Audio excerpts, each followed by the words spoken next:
He yells from his car window, "Hey bitch, why don't you smile?" And I yell back because bitches do what they want. And now, I'm a funny bitch. A smart bitch, a smart mouth bitch, better watch your mouth bitch. I could do something with that mouth bitch. I have stopped smiling at strangers just because it is something that they believe they deserve. I have stopped being a silent, bowed head, walk faster little girl, so when I walk to that man's window and lean close, I will say clear and loud, "Your mother must be so disappointed in you." The repulsion on his face, every muscle contorting in confusion, then anger, then embarrassment, I know he heard me. And I watched that car speed off because now I'm a crazy bitch, not worth the effort. The first person who called me a bitch was my mother. I was 7 years old and I'd broken something, and the word unfolded itself from her mouth, an easy knife, like she'd been taught it young, like she knew what I would become. What lessons did my mother's mouth learn from the women before her? What words did my grandmother twist between her ribs with a "pay attention" smile? This is what you were born to. Don't you know if you're a bitch first, there's nothing else they can still take from you? I will not teach you how to be a woman, but I won't teach you how to be a man either. You're just going to have to be strong instead.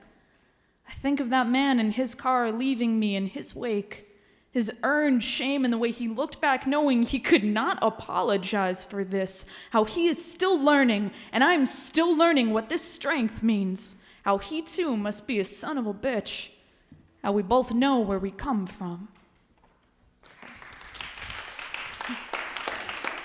New shit.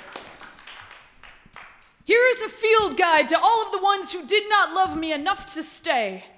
The lovers I will carry with me much longer than I will ever admit. The ghosts in my bed every night whispering, "Remember how I loved you once. Remember how I don't now." He tells me he is still in love with his last, and I say, there it is. As if I'd been waiting to find those words in his mouth every time he kissed me. I knew he would never be what I wanted, but I pretended that such a flaw was unimportant.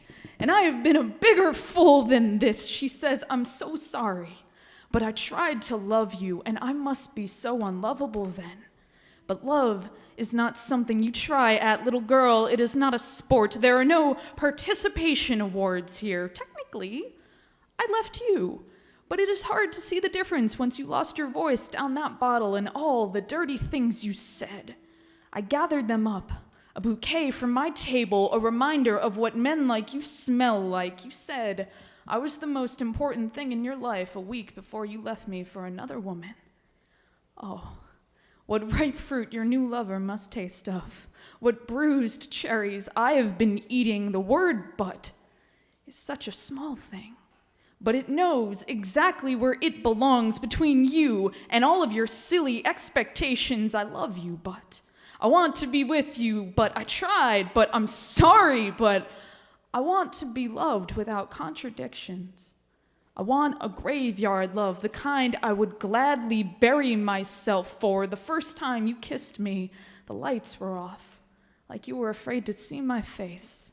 You knew what we were risking with this breath, but we did it anyway. We are so careless with our hearts sometimes, like we've got more than just one of them lying around. In Arabic, they have a saying, "Ya bernay," you bury me. The undeniable weight of hoping that you die first so that you do not have to put your lover in the ground. My love, here is a shovel. Bury me. Bury yourself in me. Let us sleep together a while. Let us never say can't.